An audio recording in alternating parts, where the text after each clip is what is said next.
Bom, sem muita cerimônia, tá? Eu acho que todos receberam o convite. Então, eu gostaria de comentar que, conforme a gente já havia dito sobre o Dr. Francisco Maia, ele é engenheiro e advogado, milita numa série de instituições, de entidades vocacionadas a esse assunto da construção civil e do mercado imobiliário. O currículo dele é grande, então eu vou me abster de fazer uma leitura aqui, então eu deixo somente com a credencial aí de um expert naquilo que ele vai falar aqui para nós, no que vai nos condecorar na noite de hoje. Francisco, então, a bola está contigo. Bom, boa noite a todos. Prazer imenso, Eduardo, estar aqui novamente no evento da CBMAI e uma pleiade de profissionais que até me constrange um pouco. Eu fico me sentindo assim, como aquele garoto que cantou sertanejo lá do meu sul de Minas, que é convidado para um show dos amigos. Então estão lá os amigos e vai um garoto sertanejo lá no meio. Esse garoto sou eu. Aí na hora que ele chega lá, vai abrir o show. Então vocês imaginam o que é a importância disso. Tem tanta gente qualificada aqui. Hoje eu me sinto até um pouco constrangido de vir falar, mas eu procurei fazer uma coisa bastante sintética, seguindo muito aquele ensinamento do grande engenheiro Luiz Alfredo Falcão Bauer, que certa feita me ensinou o seguinte, que toda palestra tem que se parecer com o biquíni, tem que ser curto o suficiente para despertar atenção, mas abrangente para cobrir o essencial, mas jamais ser como uma espada, longa e chata. Então, eu vou pedir licença agora para passar uma apresentação rápida com alguns slides para a gente dar um direcionamento a esse nosso bate-papo, tá?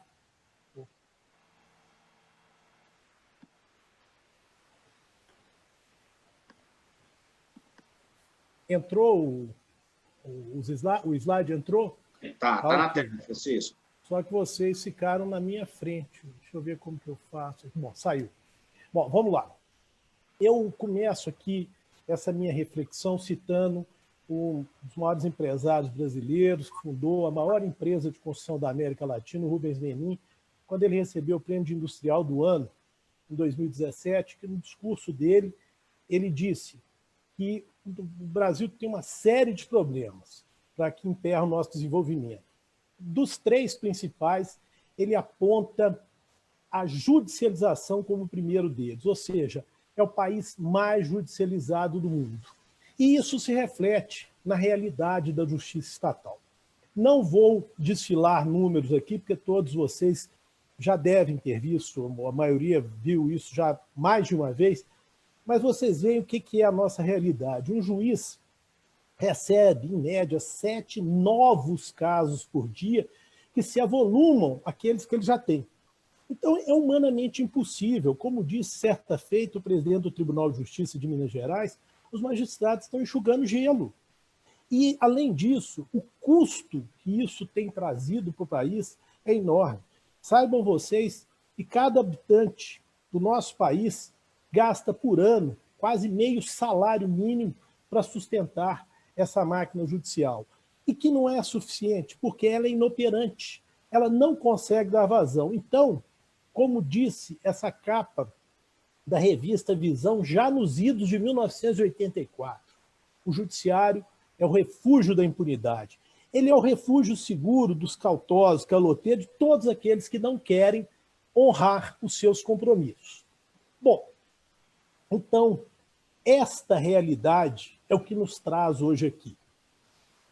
Dentro de um universo que se denominou Sistema Multiportas de Solução de Conflitos. Por quê?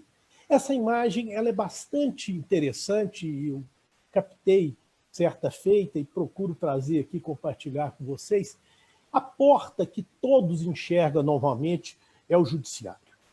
Uma vez um ministro do Supremo disse que nós precisamos acabar com esse nosso ranço cartorial português, que precisa ver carimbo estatal em tudo. Eu acho que isso leva o brasileiro a achar que todos os conflitos têm que ir para o judiciário para ser resolvidos. Com isso, nós temos como principais formas a conciliação, a negociação, a mediação e a arbitragem, ou um método híbrido que nós temos usado muito. Eu, essa semana passada mesmo, concluí um contrato de promessa de compra e venda do imóvel e explicava aos contratantes a importância de uma cláusula chamada MED-ARB, onde nós prevíamos primeiro, no caso de conflito, a utilização da mediação e, não logrando êxito, que então partíssemos para a arbitragem. Aqui nós vimos duas formas distintas de solução, os autocompositivos e os heterocompositivos. Os autocompositivos são justamente aqueles que as partes constroem, com o auxílio, a participação do terceiro, a sua solução, que é a conciliação e a mediação, ou sem a participação desse terceiro, que é a negociação. Os héteros compositivos são a arbitragem e o poder judiciário, que um terceiro irá decidir.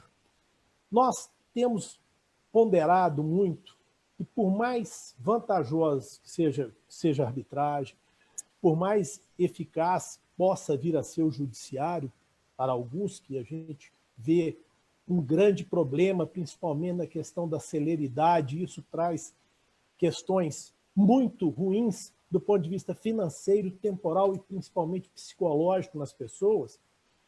A solução heterocompositiva, ela sempre haverá um vencedor e um vencido. E lembrem-se, o vencido nunca é convencido. Bom, focando um pouco no nosso objeto dessa conversa de hoje, setores da construção e do mercado imobiliário.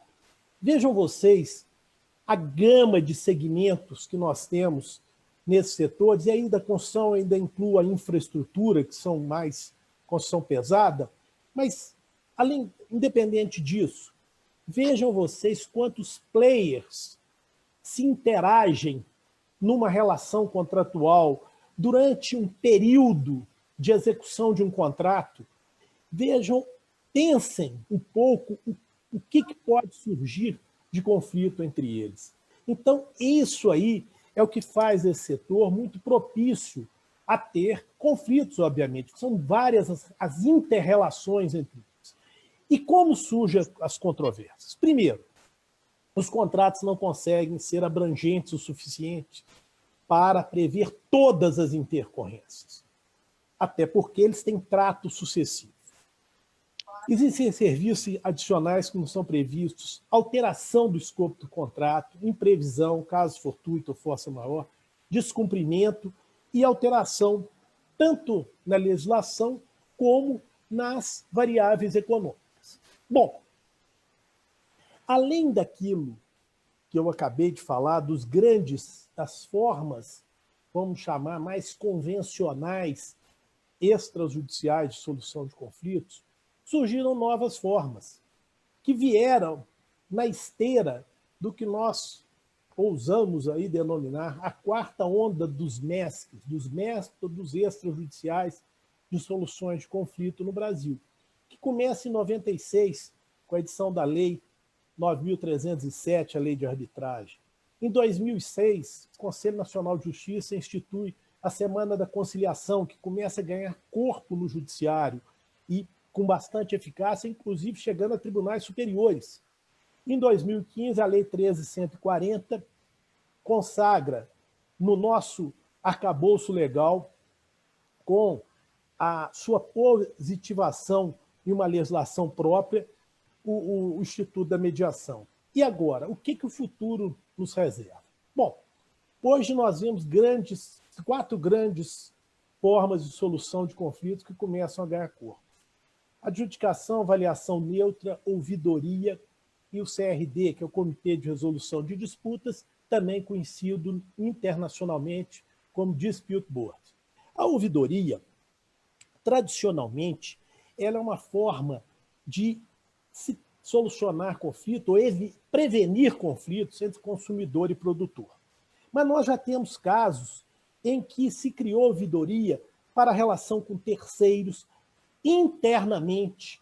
Inclusive, tem uma experiência em São Paulo com uma consultora muito interessante, que ela atua principalmente com vizinhos.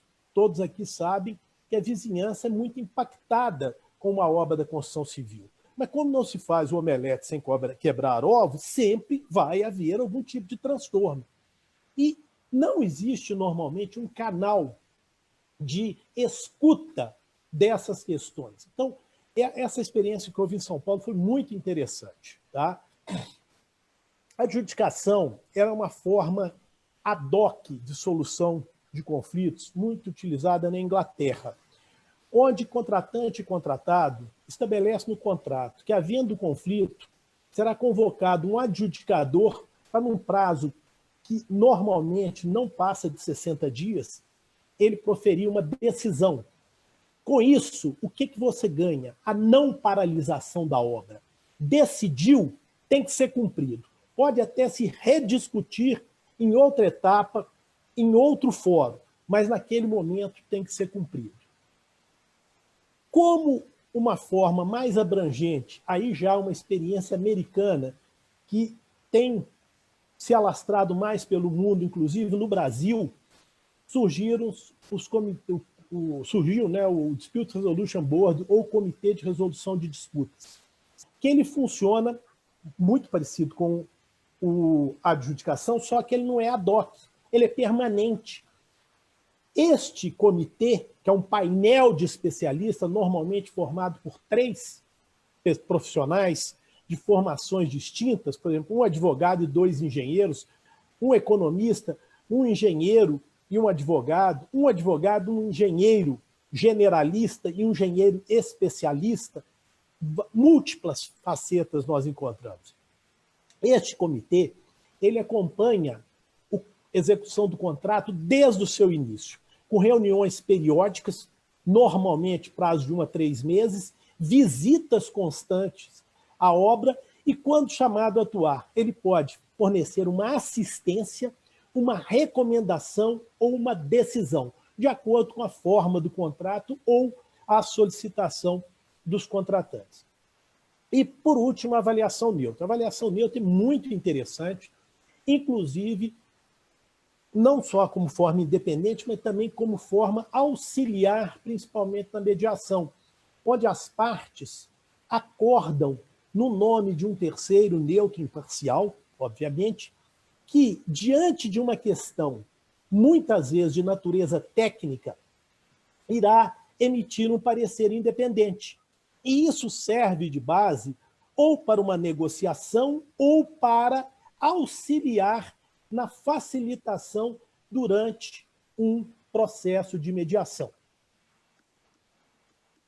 Bom, feito isso, nós passaremos aqui a analisar 10 pontos que nós selecionamos sobre a solução de conflitos no mercado imobiliário e da construção. Primeiramente, fase contratual.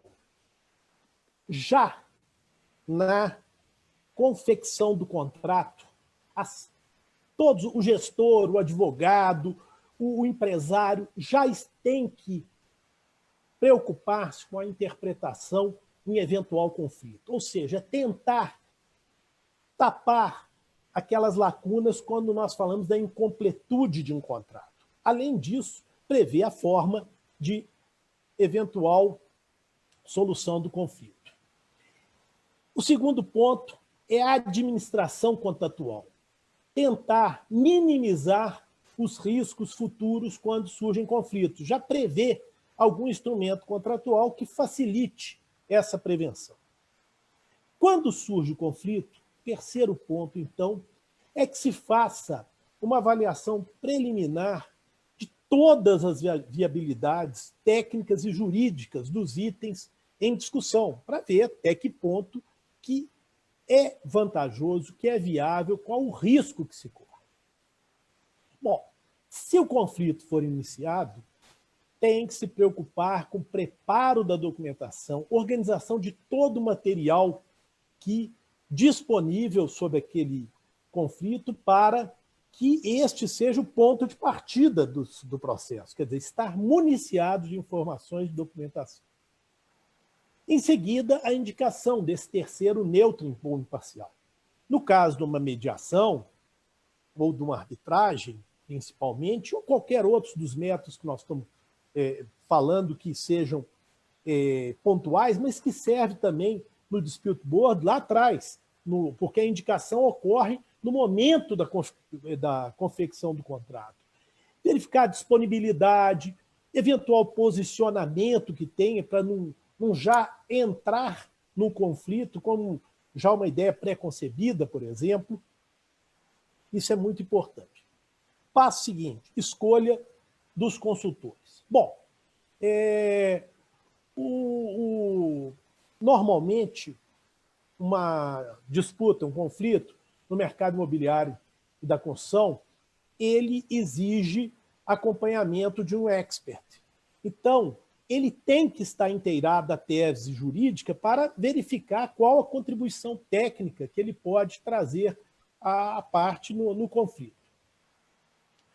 A escolha da forma da análise técnica. Bom, quando eu digo da forma, pode ser prova pericial, pode ser a avaliação neutra e também na forma e critérios de sua operacionalização, inclusive a escolha do nome, porque se você está diante de um caso que vai exigir perícia, por exemplo, nós já temos que pensar como vai ser o critério de escolha desse perito. Eu tenho, inclusive, dito isso, que a gente tem que prever isso lá na frente, antes de qualquer coisa que, ou melhor, lá atrás, né, no início, para que, quando ocorra, já não seja objeto de conflito. Inclusive, eu digo que hoje nós temos negócio jurídico processual, que é um instrumento muito importante para que nós possamos delinear alguns desses pontos que eu estou colocando aqui para vocês.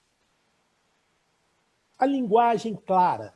Isso é importantíssimo, porque também nos conflitos que nós atuamos nessas áreas, eles têm uma elevada conotação técnica.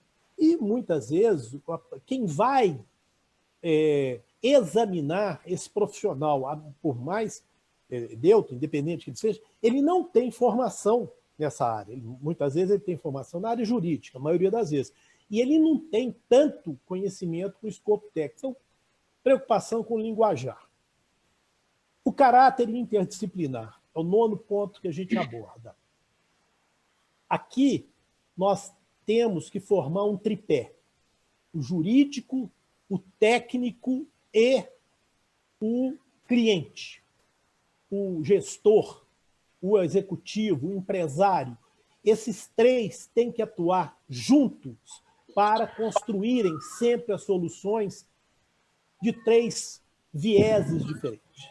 E, por último, nunca é demais lembrar essa frase que muitos atribuem ao saudoso brigadeiro Eduardo Gomes, foi uma pessoa da história brasileira: preço da liberdade é eterna vigilância.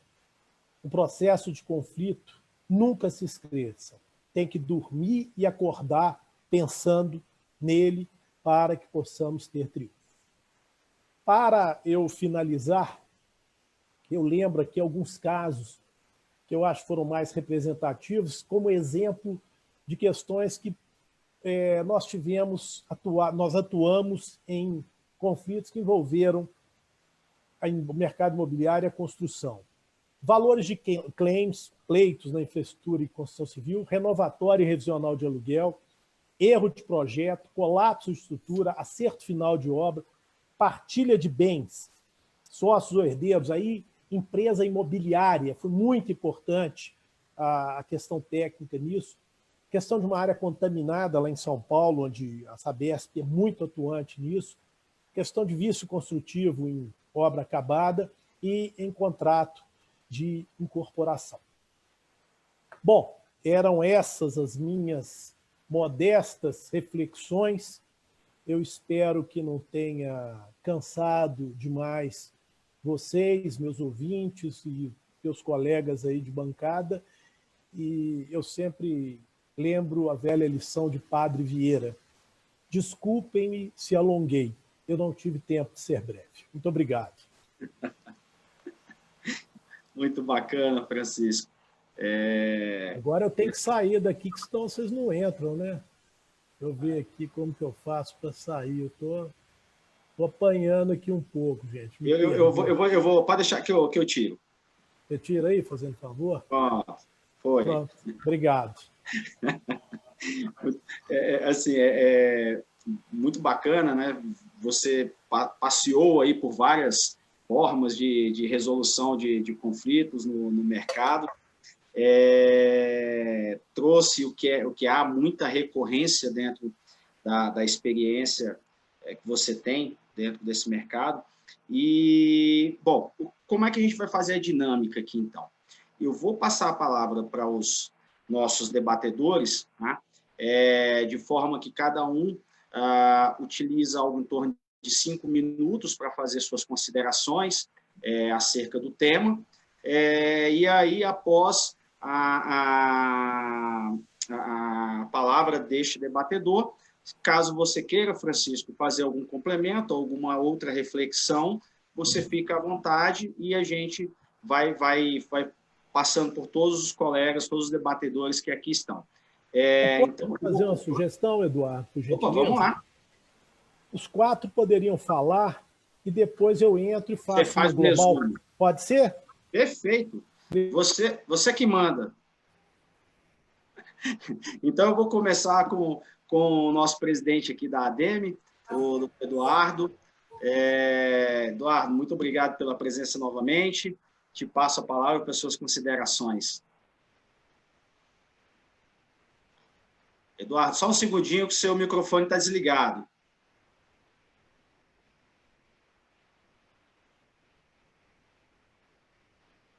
Pronto. Me ouvindo bem agora, Eduardo? Agora sim. Boa noite a todos, boa noite à nossa audiência. Eu gostaria de, primeiramente, agradecer a você, viu, Eduardo, por essa oportunidade de debater um pouco esse tema, que é tão importante e, às vezes, tão pouco debatido no dia a dia das nossas empresas, né? Eu gostaria de falar que gostaria de cumprimentar antes de falar a todos os debatedores, boa noite a todos, na pessoa da doutora Andréia, né, nossa assessora, que foi a pessoa que mais introduziu esse tema na nossa entidade lá. E temos uma busca grande, em que pese a implementação ainda está muito aquém do que podemos, né?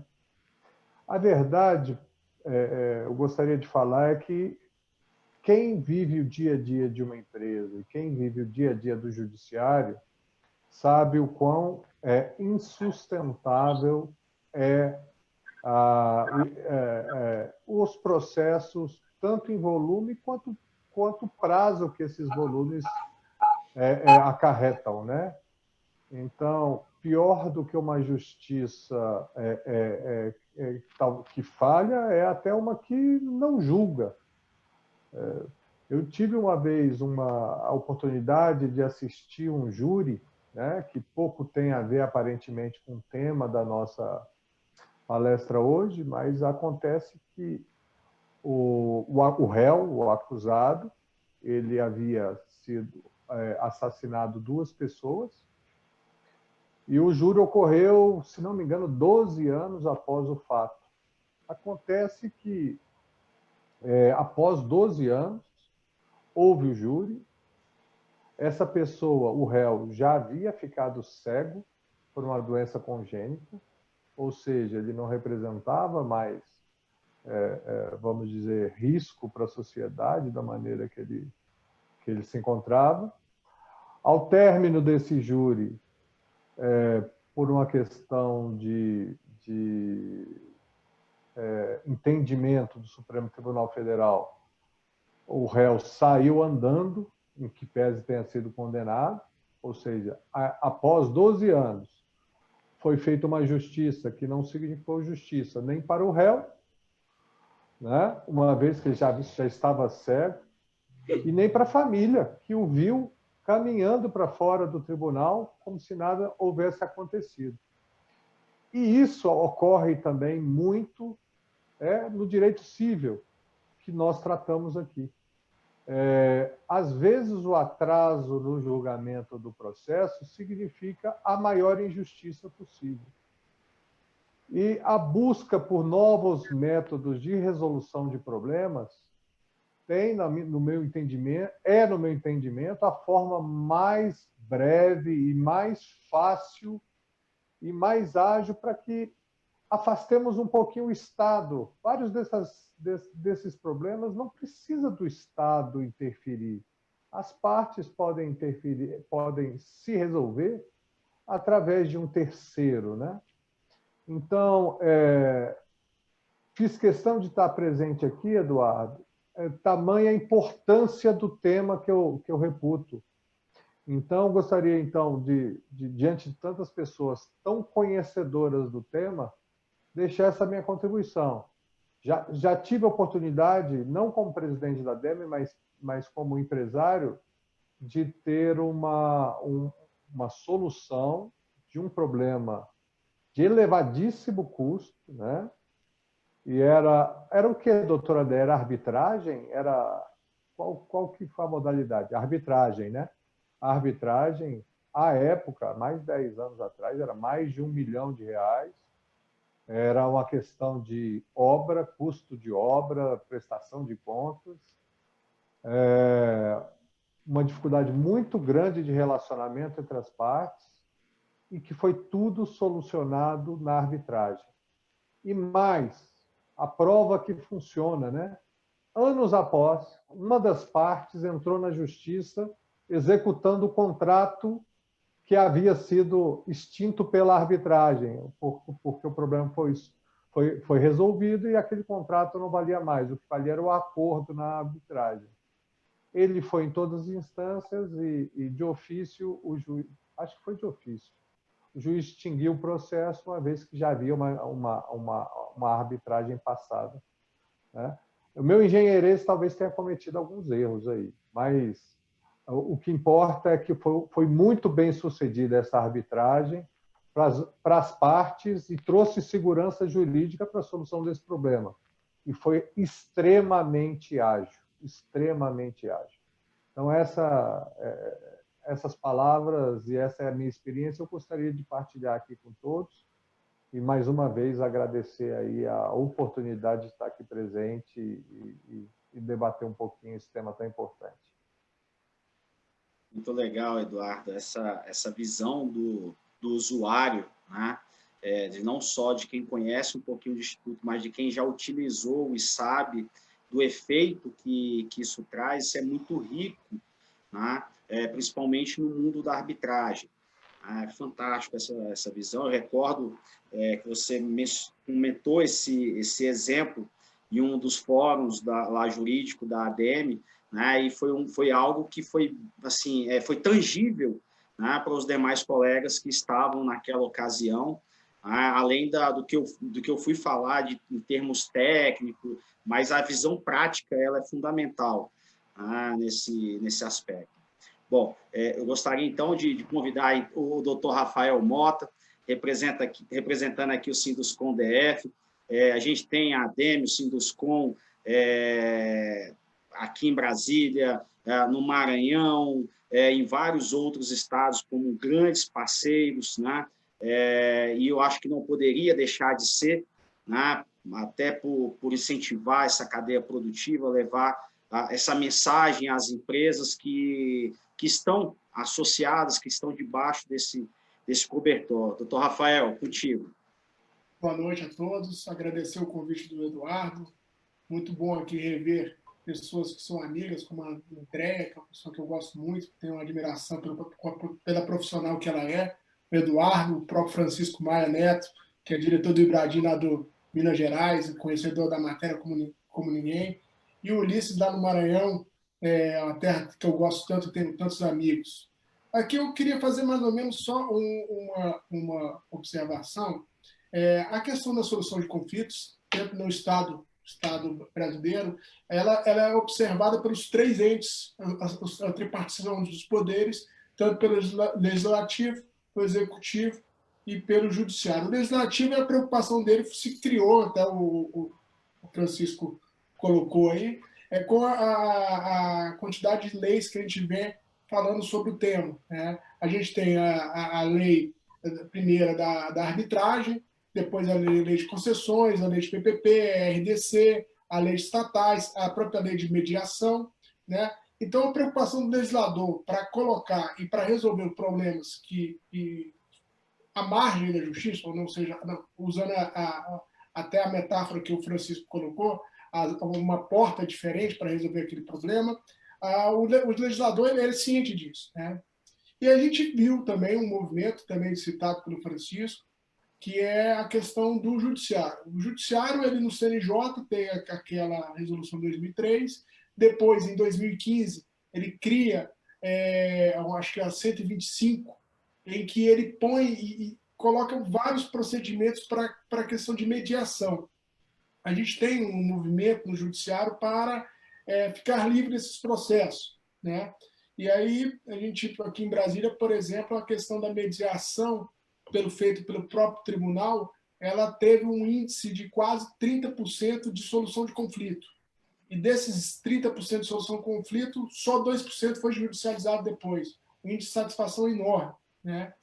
Então, isso é uma tendência. A gente, com o judiciário, ele determinando algumas questões como repercussão geral, alguns temas que foram enfrentados, que teve a contribuição pelo trabalho até da Andréa lá no STJ, com as questões dos temas de repercussão. E o judiciário agora, eu vejo, que ele também pode demandar o setor dizendo o seguinte: o que fazer com essas soluções de conflitos resolvidas no panorama geral? Ela vai ser levada à primeira instância para que esses processos sejam terminados, sejam finalizados, né? Então, essa é uma questão, uma provocação que eu coloco. Em relação à questão do poder executivo, né, a gente tem algumas iniciativas, por exemplo, o próprio Ministério da Justiça, ele coloca o site consumidor.gov, que é uma forma de uma ferramenta para que você solucione o problema antes de entrar na justiça, né? E aí tem algumas outras ferramentas, que é um tema que ele é bem interessante, que a gente conhece antigamente como ouvidoria, mas é o Reclame Aqui, é o call center, para que se evite problemas, para que se não tenha esses questionamentos. Essas ferramentas elas são, hoje em dia, de importância muito grande, né? A gente tem que ver que, por exemplo, as companhias aéreas, elas sempre quando tem atraso, assim que dá entrada no processo, eles já entram em contato com o consumidor para solucionar o conflito.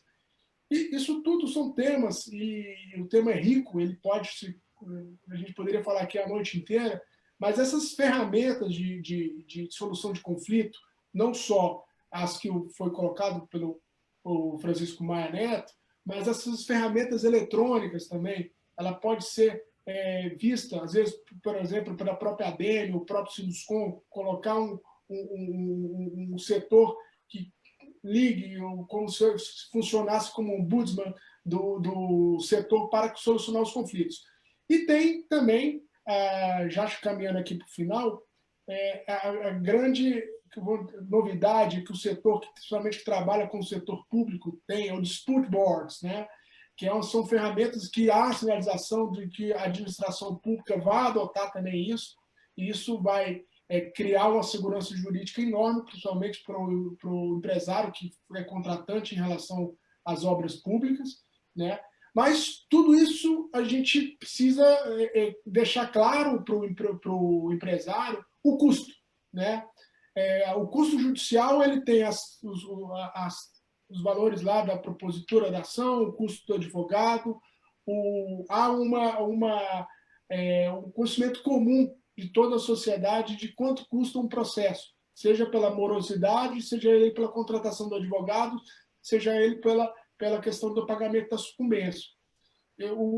Essa questão do dispute boards, a questão de arbitragem, às vezes, quando o empresário, pequeno, médio empresário, que é uma empresa que fatura pouco, quando ele dá de cara com aquilo, fala, não, entre pagar meu funcionário e pagar esse custo, eu prefiro postergar e colocar isso na justiça. É lógico que isso traz uma consequência maior.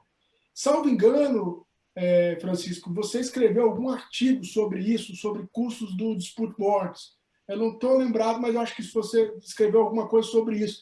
E era um ponto que eu acho que é interessante que eu levantar, para que o empresário tenha essa consciência de que qual o tamanho do buraco para saber o tamanho da cota que ele vai sair, né? Essas são as considerações para colocar o debate aí a vocês. É uma satisfação mais uma vez e agradeço o convite e estar aqui junto com vocês esse dia aqui. Obrigado.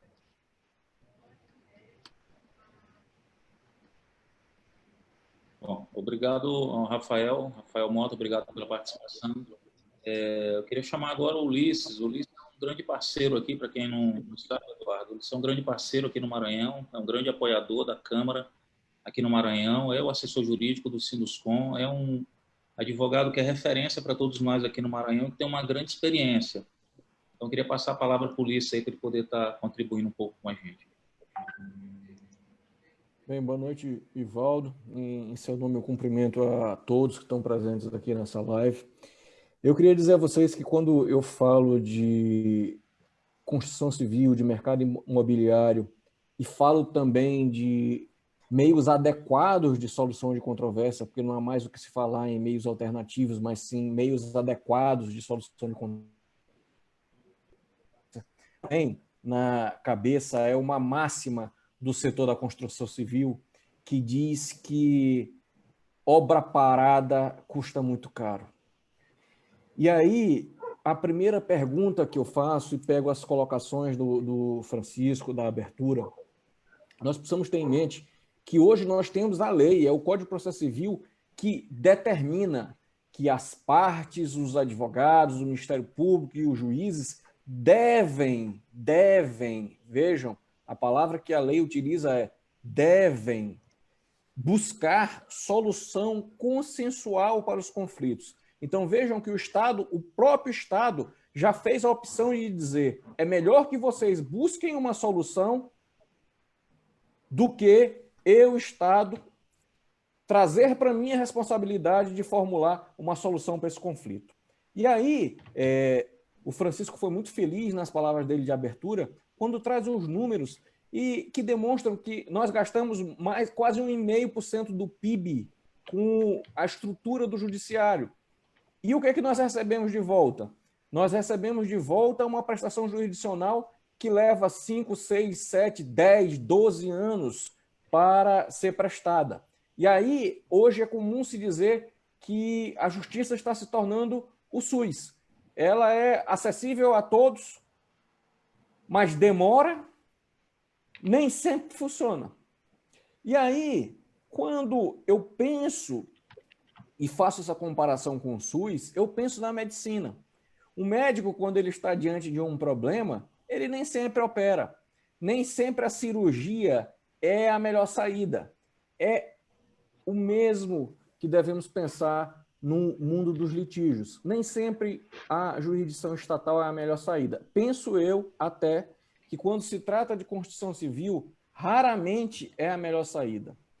Vamos ter em mente que quando se trata de construção civil, nós estamos tratando de contratos que são complexos em sua natureza, são contratos normalmente de longa duração e que a sua análise exige conhecimentos especializados. Aí eu pergunto, meu querido Ivaldo, será que eu, empresário da construção, eu vou ficar satisfeito ao saber que uma disputa que envolve a ocorrência ou não de desequilíbrio econômico-financeiro em um contrato de 10 milhões de reais, que essa disputa vai ser resolvida por um juiz que não tem conhecimento de economia, que não tem conhecimento de construção civil, e o detalhe, que vai ser escolhido na sorte, que vai ser escolhido na sorte,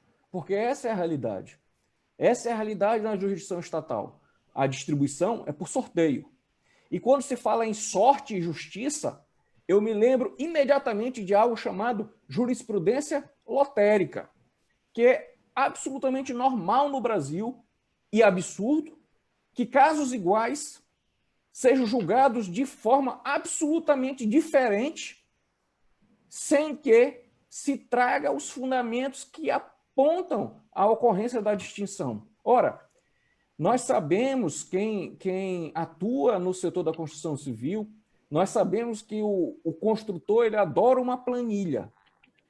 Como que eu faço para medir o risco de um processo que pode ser julgado por alguém que eu não conheço, e se eu tiver múltiplos litígios, eu posso ter múltiplas decisões diferentes.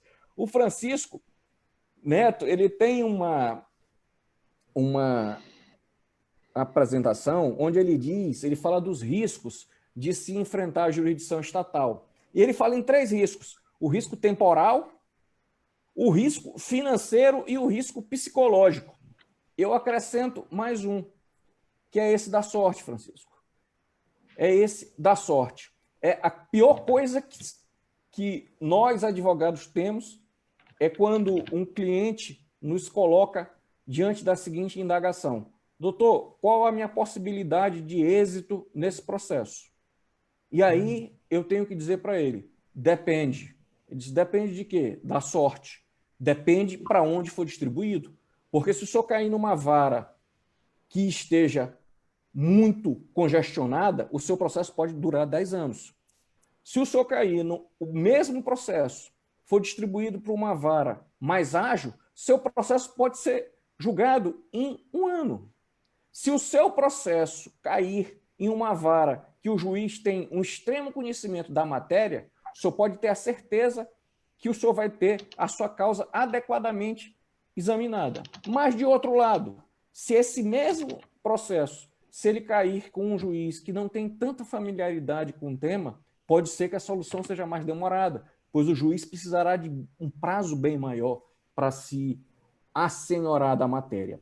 E veja que é preciso que a gente diga com clareza: os juízes brasileiros, eles trabalham muito. Eles trabalham muito. Um juiz, para dar conta do volume de trabalho que é levado a ele, em média, ele tem que dar 7 sentenças por dia. Por dia. Isso é humanamente impossível. E aí o que a gente vê hoje? A gente vê as sentenças genéricas, a multiplicação do Ctrl+C, Ctrl+V. Eu digo a vocês, não quero ter um litígio julgado dessa forma. Eu prefiro ter o caso levado à apreciação de alguém que conhece do negócio, que entende do negócio, e principalmente de um sujeito que, além de imparcial, pode ser indicado pelas partes desde o início da contratação, porque isso é possível na mediação, isso é possível na arbitragem. Eu posso criar, e aí se fala aqui nas cláusulas escalonadas, eu já posso indicar no contrato que, havendo um litígio, eu quero primeiro resolver por mediação. Não resolvendo por mediação, eu quero tentar resolver por arbitragem. Por quê? Porque nessas duas situações eu tenho a certeza, primeiro, que a solução ela será mais célere. Se fala em mediação, em média, em se alcançar uma solução entre 30 dias a 90 dias. Quando se fala em arbitragem, nós vamos de 6 meses a 18 meses. Quando se fala de jurisdição estatal, nós vamos falar de 5 anos a 50 anos. E aí, isso eu falo com absoluta clareza. Eu tenho 25 anos de advocacia. Eu tenho processos que eu recebi já em andamento, advogo neles há 25 anos e ainda não terminaram. Não quero nem falar da fazenda pública, não quero nem falar de obra pública aqui, porque o construtor, hoje, para trabalhar para a administração pública, ele enfrenta mais alguns riscos além daqueles que o Francisco coloca quando se fala em litígio levado à apreciação do judiciário. Quem contrata com a administração pública corre o risco de ser chamado de corrupto, porque muitas vezes não se entende a composição de preço e se fala de sobrepreço com a maior facilidade, inclusive os tribunais de contas, às vezes têm dificuldade de compreender as composições de preços, não só em obras, mas também em serviços. Às vezes eles tentam comparar preços públicos com preços privados, e são valores totalmente diferentes, a gente não pode fazer essa comparação. O sujeito que contrata uma obra pública, ele está sujeito a uma ação de improbidade, ele está sujeito a uma ação penal, e o pior, se ele não recebe, ele, depois do litígio, ele vai receber por precatório, na forma do artigo 100 da Constituição Federal. Ou seja, o recebimento do crédito vai ser colocado às calendas. E aí, eu acredito, embora não seja propriamente o tema desse nosso evento, mas talvez seja a hora de nós começarmos a pensar em avançar nesse modelo que nós temos e avançar para algo mais próximo com o modelo italiano, que já exige que antes das partes buscarem a jurisdição estatal, que elas tentem primeiro uma solução fora do Estado, através de mediação, através de conciliação. Lá se fala em índice de êxito de quase 50%. Eu poderia falar muito mais, mas sei que já excedi o tempo e vou parar por aqui, agradecendo mais uma vez ao convite e devolvendo a palavra aos organizadores do evento. Muito obrigado, Ulisses, pela sua colaboração. Realmente, a gente sabe que há uma falta de previsibilidade quando se ingressa com ação judicial, e o modelo italiano, de fato, é um modelo muito interessante, né, que privilegia bastante as partes tentarem resolver as disputas entre elas. E eu penso que foi a intenção do legislador com o Código de Processo Civil atual, vigente, mas penso que faltou um pouquinho mais de ousadia. Penso para chegar nesse ponto. Né? Penso que faltou um pouquinho mais de ousadia. Gostaria de convidar, então, a doutora Andréia Mourão, também uma parceira nossa aqui de longa data, já fizemos alguns eventos, algumas arbitragens, enfim, é uma pessoa que demonstra muito conhecer e gostar dos institutos, né, André? Então, vamos lá para as suas considerações.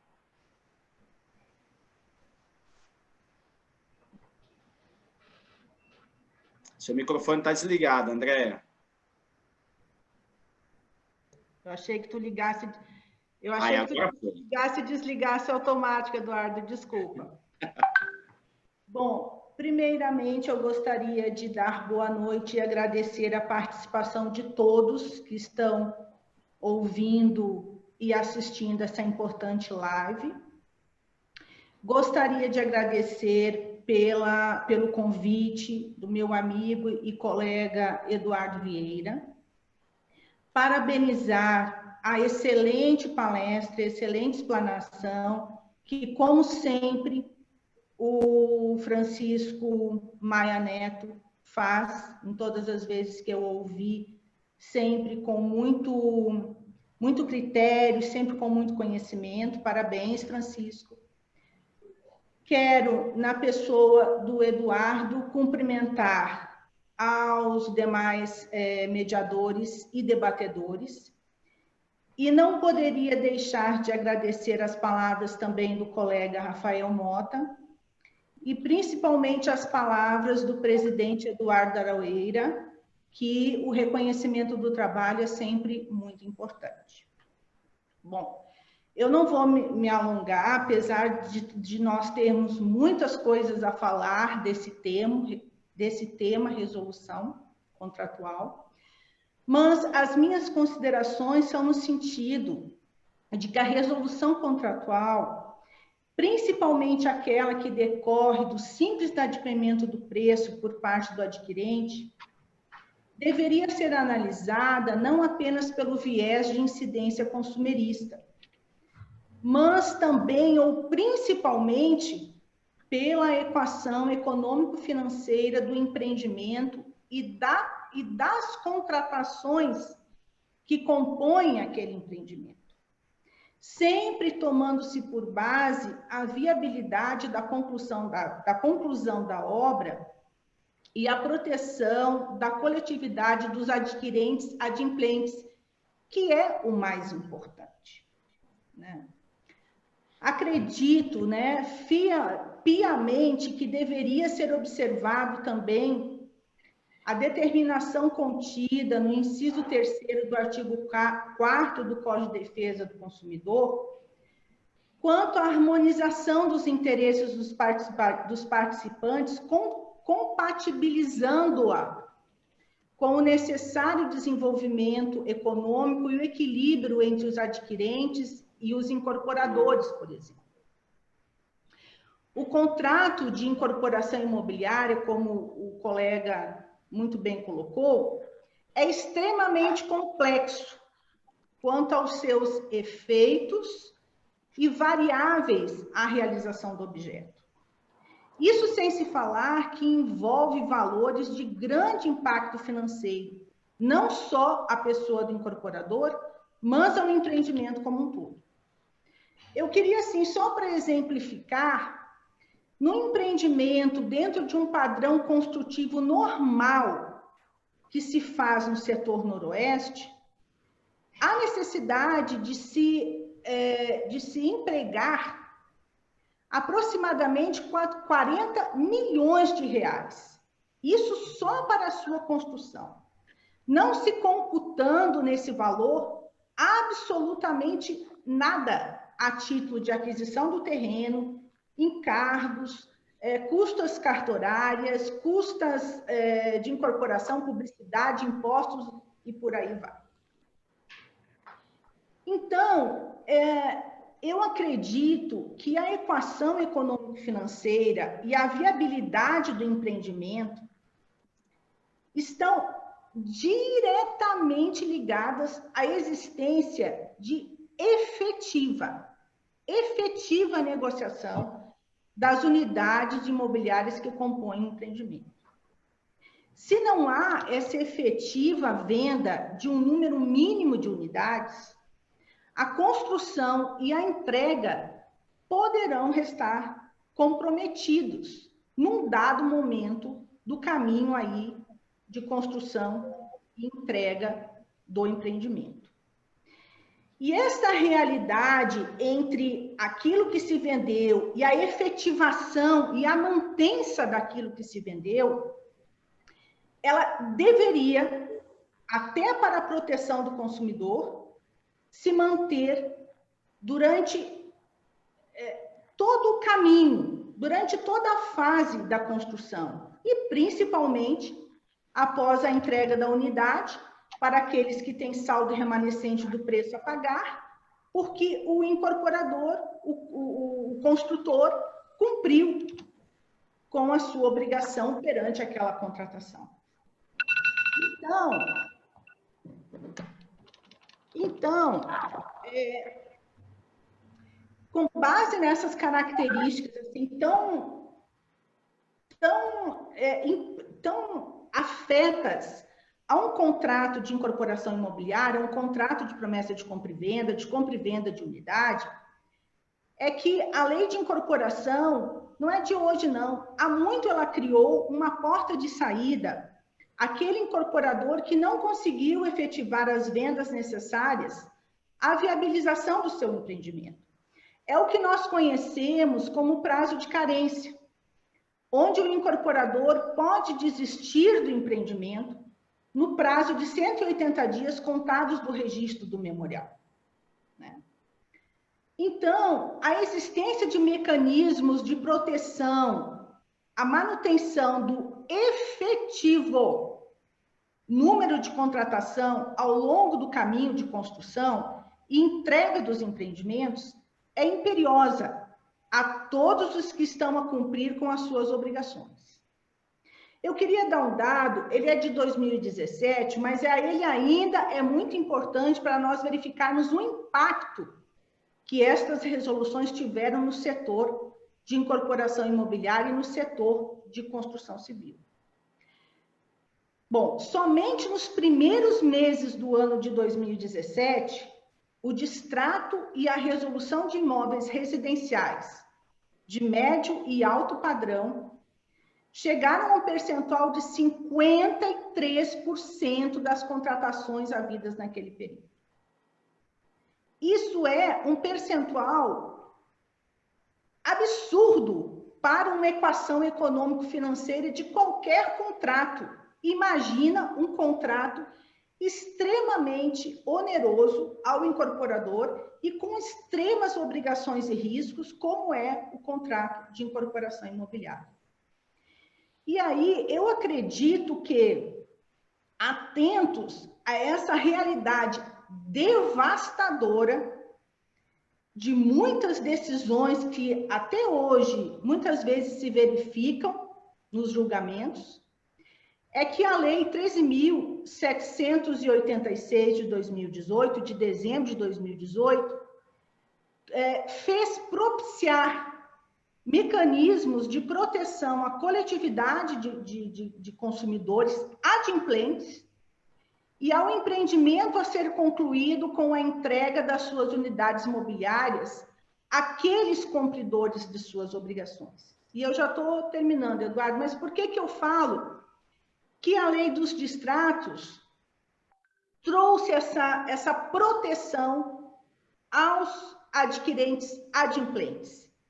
Porque ela nada mais fez do que trazer aqueles arcabouços de equidade entre direitos e obrigações, entre o dever de cumprir com aquilo que se contratou, salvo se existir um acontecimento extraordinário ao longo do caminho, ou uma abusividade exagerada ao longo do caminho.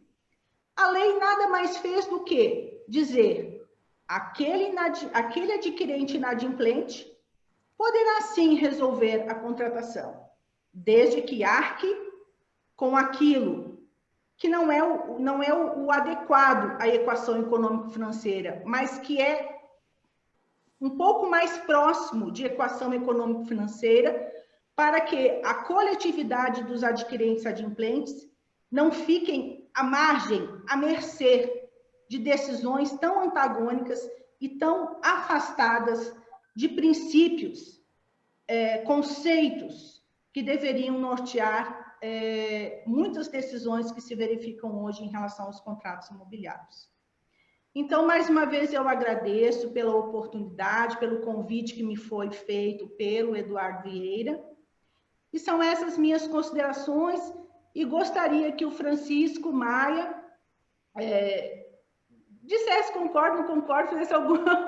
Enfim, são considerações que eu acho que são importantes no nosso dia a dia aí de advogados. Muito obrigada e boa noite a todos. Obrigado, Andréia. Como o Francisco falou, a gente tem aqui um monte de craque do mercado da construção civil, do mercado imobiliário, e com muita experiência, né? Antes da gente seguir, eu gostaria de fazer alguns avisos, aproveitar aqui a sala, a nossa audiência, né? Informar que o Francisco disponibilizará a apresentação que ele fez, e para isso eu preciso que aqueles que tiverem interesse coloquem o e-mail aqui no chat para a gente poder fazer o envio. Infelizmente, travou um monte aqui a transmissão pelo canal do YouTube, então nós não conseguimos fazer a transmissão pelo YouTube. Então, aqueles que foram convidados por acessar via aquele canal, em dois dias nós subiremos o vídeo e vai ficar disponível lá. E também tem aqueles colegas que gostariam de estar aqui e ouvir, né, as considerações, também não puderam em função de outras agendas e etc. Então, o vídeo estando lá no YouTube é uma boa alternativa para aqueles que não puderam estar aqui conosco. Para quem está acompanhando pelo canal do Facebook, que está funcionando, não travou, eu peço que me encaminhe um e-mail geral da Câmara, que nós também faremos a disponibilização do material que o Francisco apresentou aqui. Então, só para cbmai@cacb,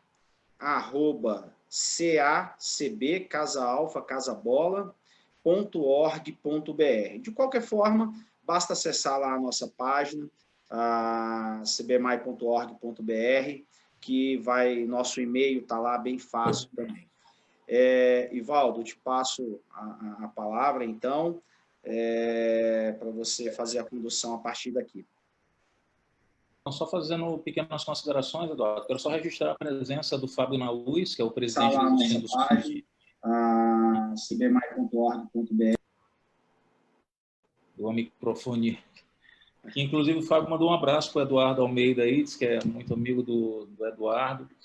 E eu ia ser mal educado. Eu ia ser mal educado e mandar um abraço para ele, interromper, um grande amigo nosso, a CB. Fábio, um grande abraço, cara.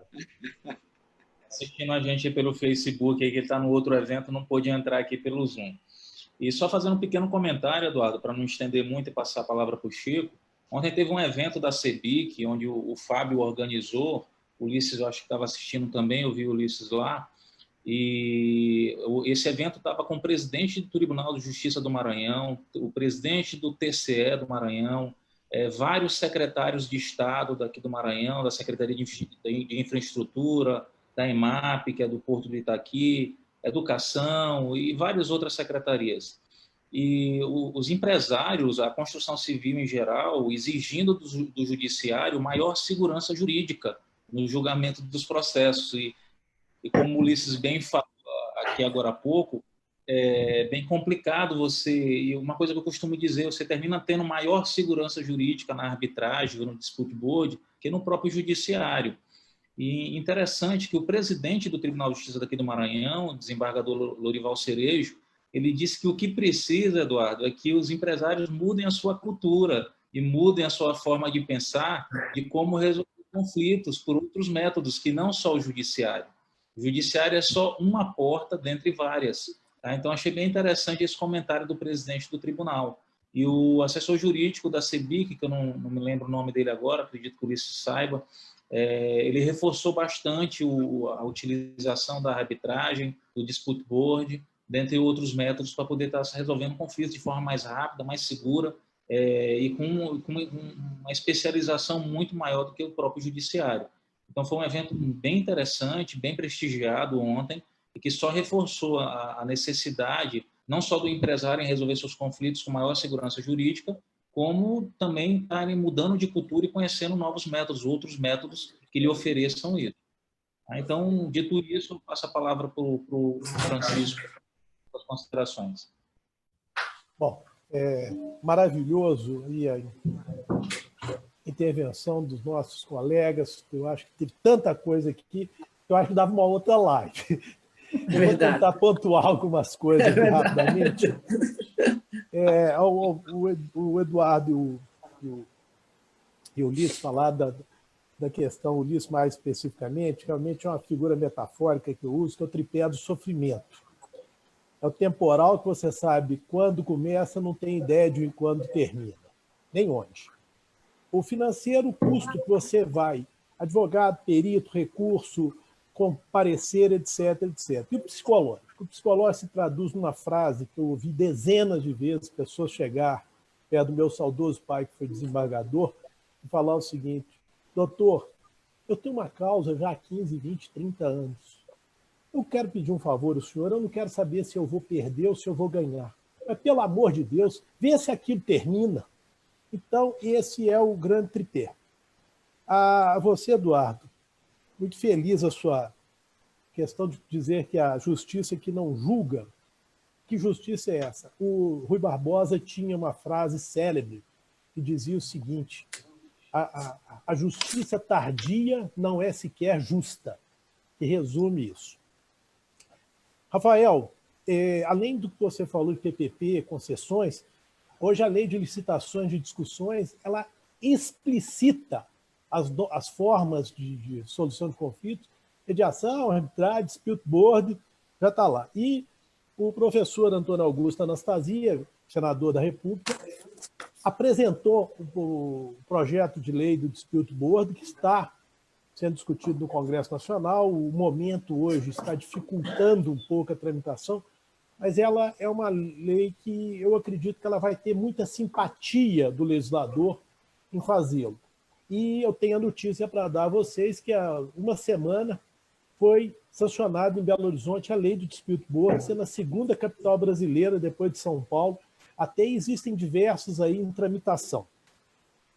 Aqui no Secov de Minas, quando eu exercia a vice-presidência jurídica, nós criamos uma central de conciliações do mercado imobiliário com grande eficácia, inclusive antes de se iniciar o processo de conciliação. Por quê? A pessoa receber intimação para comparecer numa conciliação, no caso principalmente de inadimplência condominial, ela ia lá e pagava, porque sabia que estava devendo, era muito mais simples. Existe uma legislação nova da mediação e arbitragem nas desapropriações, que já vai fazer um ano em novembro. Ainda não tivemos nenhuma notícia de caso, embora já tenham escrito até artigo em livro sobre isso, porque parece que o poder público realmente não tem motivação para resolver esse tipo de problema. Agora, eu chamo a atenção para a questão dos concessionários, que promovem desapropriações por delegação do poder público, porque o juro legal hoje existente e a ausência do precatório para esse tipo de desapropriação, eu acho que estimularia muito o uso da mediação e da arbitragem. Outra questão que o Rafael tocou, da questão das mediações online, Rafael, eu fico muito à vontade para falar desse tema, porque tive a honra de ser um dos subrelatores da lei de mediação na Comissão de Juristas do Congresso e fui um grande batalhador para a mediação online ser inserida no diploma legal, como de fato foi no nossa proposta de projeto e depois acatada pelo legislador, e hoje ela vigora na Lei 13.140. Você também me perguntou sobre o custo do DRB, ou do CRD. Realmente, nós escrevemos agora em março um artigo na revista Debate Imobiliário do nosso Ibradim, juntamente com o Ricardo Medina, meu colega no IBEDIC, em que a gente propõe um modelo de utilização do DRB na construção civil e no mercado imobiliário. E lá a gente faz uma sugestão de custo. Esse artigo está disponível também. Eu vou passar para o Eduardo, para que o Eduardo também disponibilize para as pessoas para entenderem o mecanismo de custo disso. Tá? Mas a DRB Foundation estima que esse custo varia de 0,05% a 2% do valor do contrato em geral, em nível mundial. Tá? O nosso amigo Ulisses, ele fala com muita propriedade do... Eu esqueci que número, mas parece que é o artigo 5º do CPC, se não me engano, me corrija se eu estiver errado, que fala que... O terceiro, né? Que todos os players, todos os atores do processo civil, vamos chamar assim, eles devem buscar a solução processual. E aqui eu vou repetir a frase que eu tenho usado muito do ministro Luiz Roberto Barroso, que há 2 ou 3 anos falou na abertura de um congresso do CESA. O advogado do futuro não será aquele que saberá propor uma boa demanda, mas sim aquele que saberá evitá-la. Então fica aqui esse recado do nosso ministro do Supremo. Com relação ao custo de 1% do PIB, 1,5% do PIB, ele é do judiciário. Se você somar o custo de 2% do PIB que as empresas têm com as ações judiciais, nós chegamos a 3,5% do PIB, algo em torno de 220 bilhões de reais gastos com o judiciário e com as demandas pelas empresas. Concordo perfeitamente. Fui muito feliz Ulisses, quando você fala da loteria do judiciário. Mas tem uma subloteria, que é, na maioria das ações, esmagadora maioria das ações que nós temos no judiciário, no mercado imobiliário da construção, que é quando o juiz delega a um terceiro, ao nomear um perito, que você tem uma segunda loteria, de que esse perito, muitas vezes, ele é decisivo. Eu vou citar um único exemplo aqui, rapidamente, uma ação renovatória. Eu devo ter uns 5 anos, no mínimo, que eu não vejo renovatória discutir matéria de direito. Só discute o valor do aluguel. E quem vai resolver isso é um perito que você não tem o menor controle sobre ele. Bom, finalmente, só para fechar as considerações, ninguém discute a produtividade do juiz brasileiro, que ela é elevadíssima, mas é o que eu falei, continua enxugando gelo. Por mais que ele produza, o volume é muito maior. E aí eu peço licença para entrar nesse momento difícil que nós estamos vivendo. Já existem estimativas que o número de ações deverá dobrar no judiciário brasileiro. Das usuais 30 milhões, já existem algumas previsões que ela chegará a 60 milhões, dobrando em função dos reflexos da pandemia.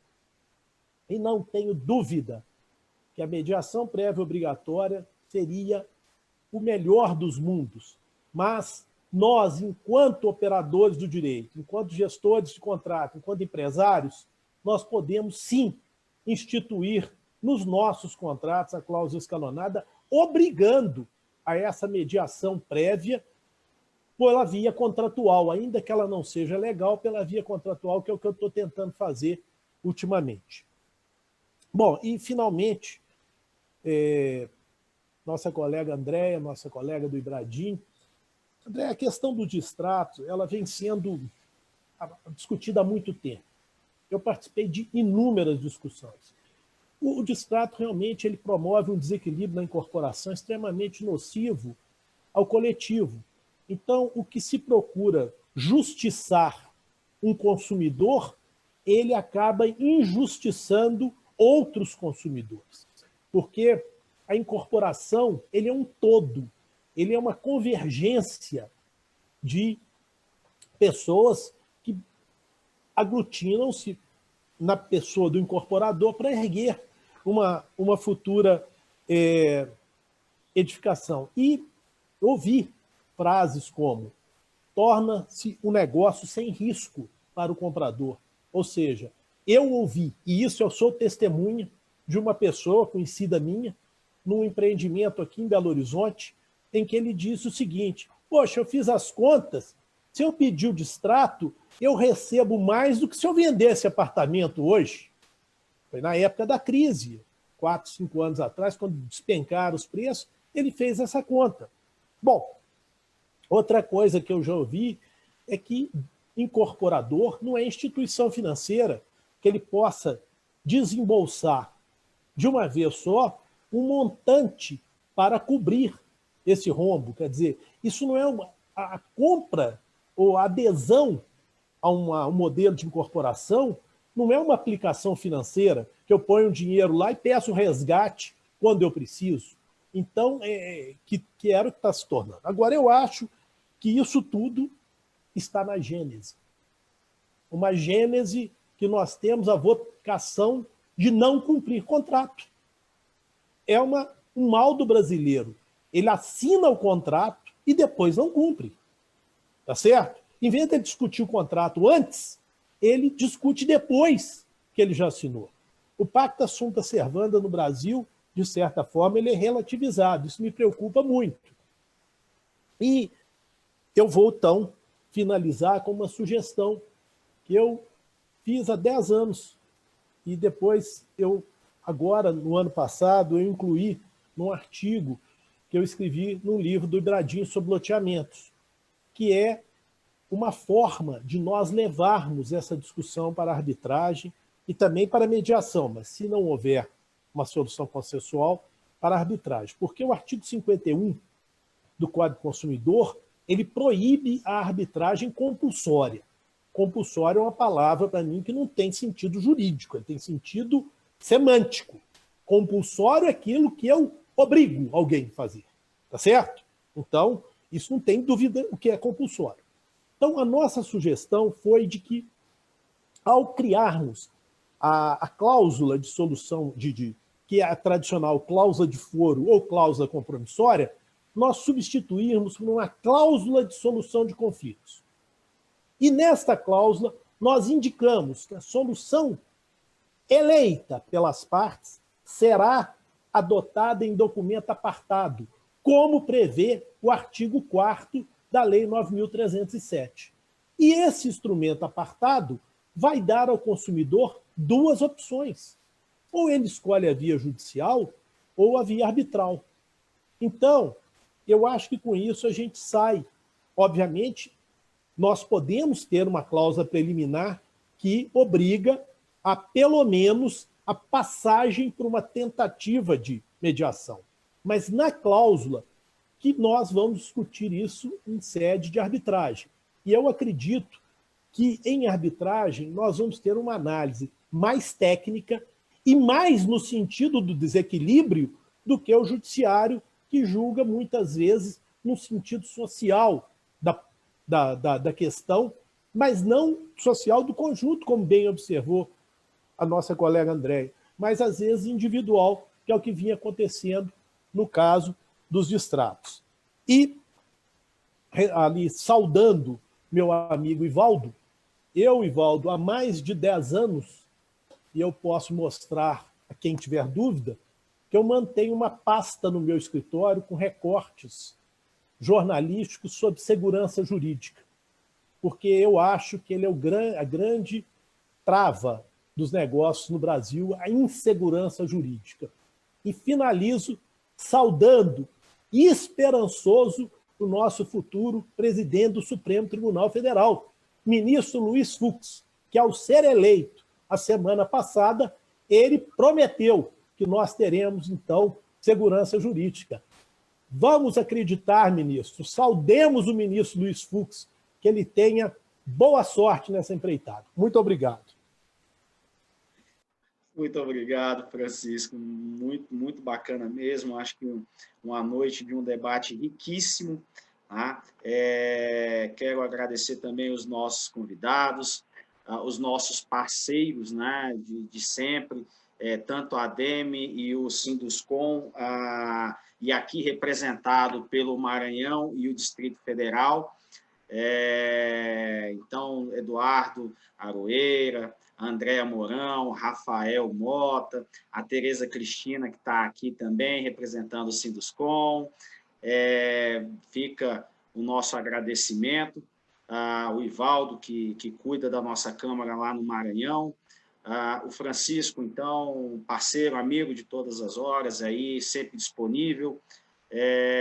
Então, fica aqui o nosso agradecimento. Quem tiver um tempinho, amanhã às 11 a gente vai estar fazendo um outro evento. O foco não é resolução de disputa, mas o foco é os tributos federais. Então, a gente vai estar com alguns especialistas tratando sobre o tema.